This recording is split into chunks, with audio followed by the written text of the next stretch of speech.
It's November the 10th, and I feel like today I am unofficially kicking off my 2019 deer season. Now, November the 10th is obviously not opening day, but I had a family reunion, the 3-day family reunion, the first weekend in November. I had to work on a massive video editing project that I was doing for the reunion. I had to do a physical inventory that lasted a weekend at work, pulling some 30-hour shifts.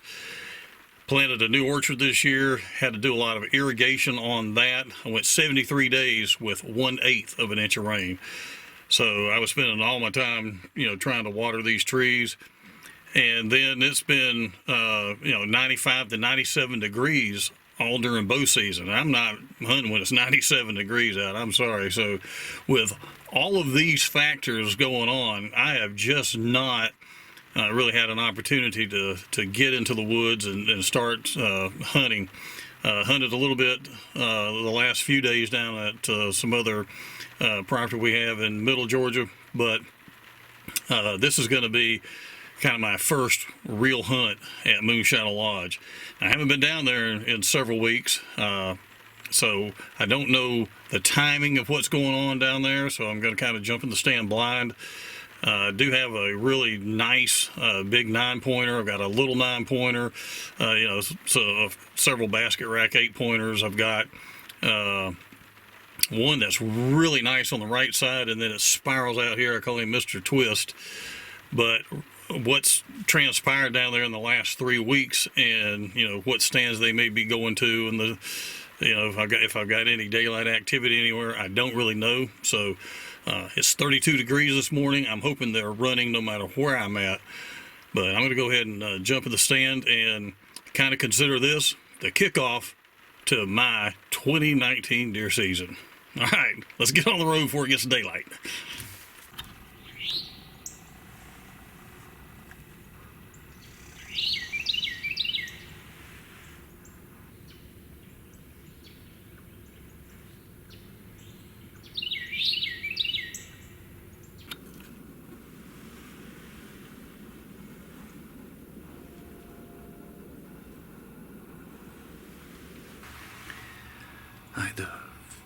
Those feeding times are like 10:04 a.m. to 12 something or other. So it looks like the feeding time, according to the Go Hunt Georgia app, is kind of midday. And I've only heard a few shots this morning. I haven't seen any deer, and there were hunters in every camp that I passed coming down this morning. I stayed at the house last night and drove down early this morning, and there were, tons of trucks pulling trailers with quad runners, and the lights on in every deer camp I passed. So there's a lot of hunters in the woods that only had 4 shots. So I'm wondering if the midday feeding times are actually the most accurate and the bit time we need to be in the woods. I'm down here by myself. I may put that theory to the test, but depends on how long I can sit on this chair. But I'm thinking I'll at least maybe stay here till 11 o'clock then, and it's like 8:37 now, and see if maybe something pops out of the woodwork. Don't have anything to lose.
There's another doe out there.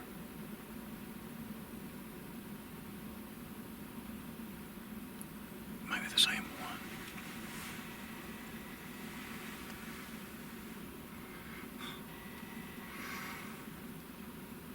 Doe doesn't know what's going on.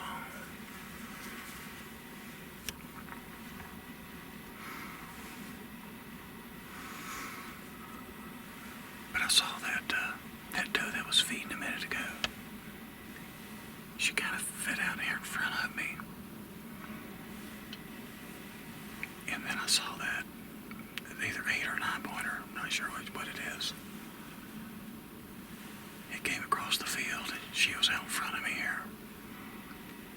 And all of a sudden I saw her take off. I said, he's got to be coming through there. So I had the camera on it. It looked like a pretty good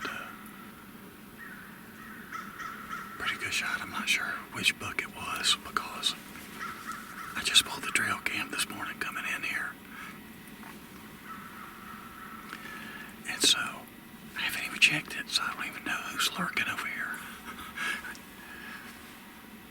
But that looked like a decent enough buck, and it had a very good camera shot on him. So since I've got 2 tags, I went ahead and took him. Plus there's rain and all coming in, and man was killed in a traffic accident the day before yesterday, and we're trying to find out what the arrangements are, so I may have to cut my hunt short. So I figured a bird in the hand worth 2 in the bush. So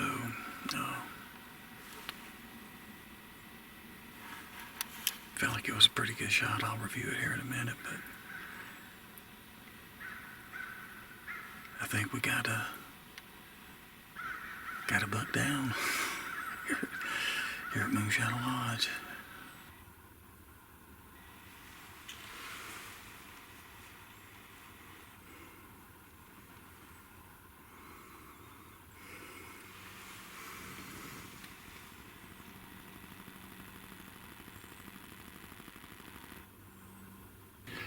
All right, I'm down out of the stand and put another bullet in my clip.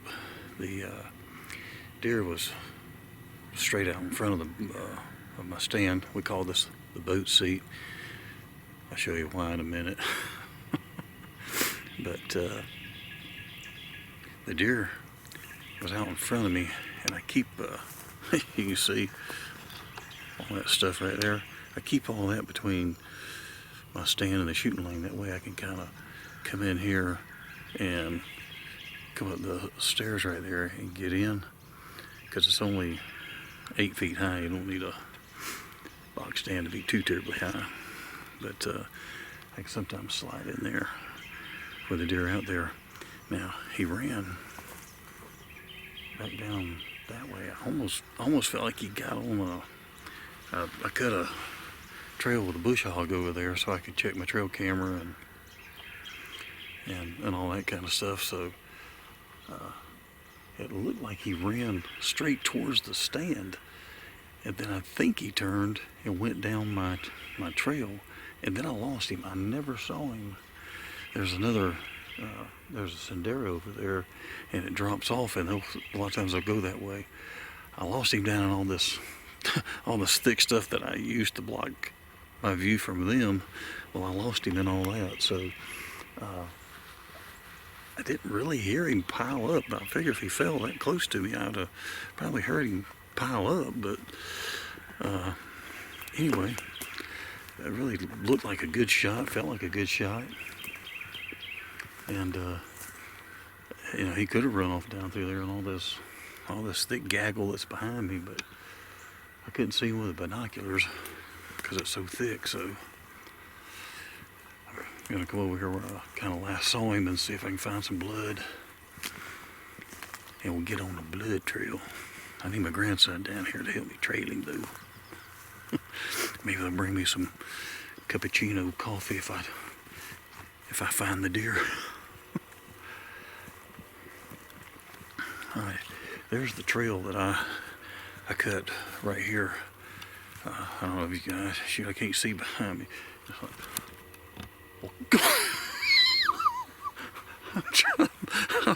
I'm facing this way, and I turn around to see if cause I can't see exactly in my little my screen there.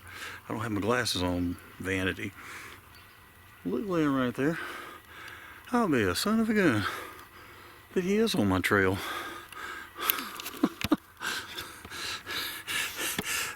That's the. Turn it this way. No, okay, now I can see what I couldn't see what I was filming there. Now that I'm faced this way, I'll just point my finger. But that's the trail I was talking about that I cut with my. I got a 4-foot bush hog on my tractor, and so I cut that. So I have a trail cam over here, and so that way I can walk through that because look at all that stuff. But anyway, he did. Well, I mean, he got on my. I guess that was the easiest way for him to run. Alright, I say a little blood, he kicked a little bit, but I guess the ground was real soft right here, so I didn't even hear him fall. And I don't know if you can see, I guess he didn't run 20 yards, but I don't know if you can see my stand up through all that. It's right up there somewhere. There it is.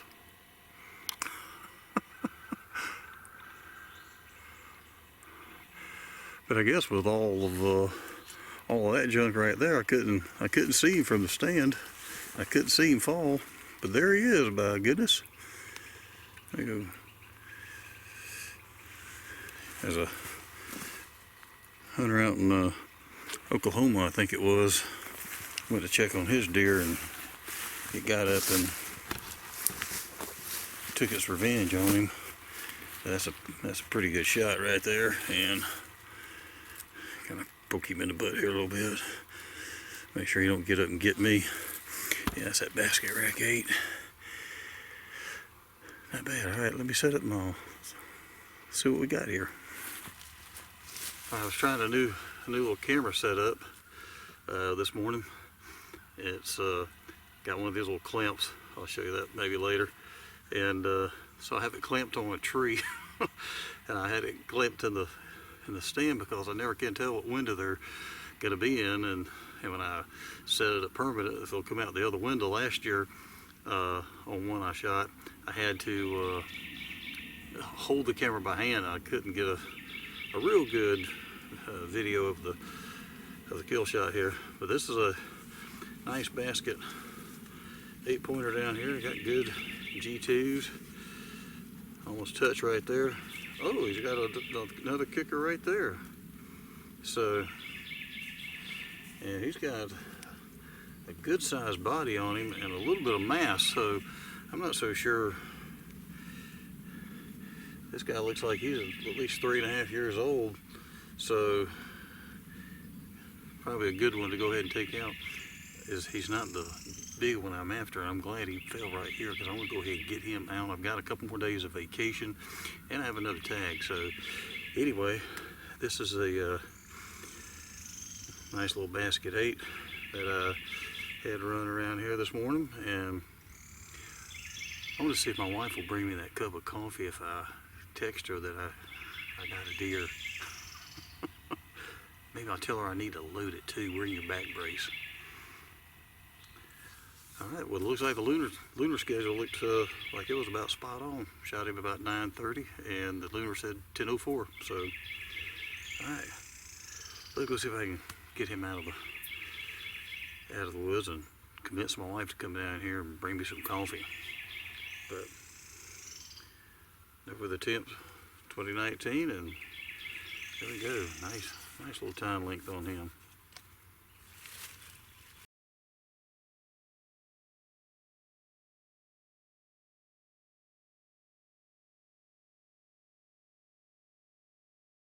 Well, the reason is you can't see it, but the boat seat's maybe 100 yards that direction, and this old stand that has a boat seat up on top of it.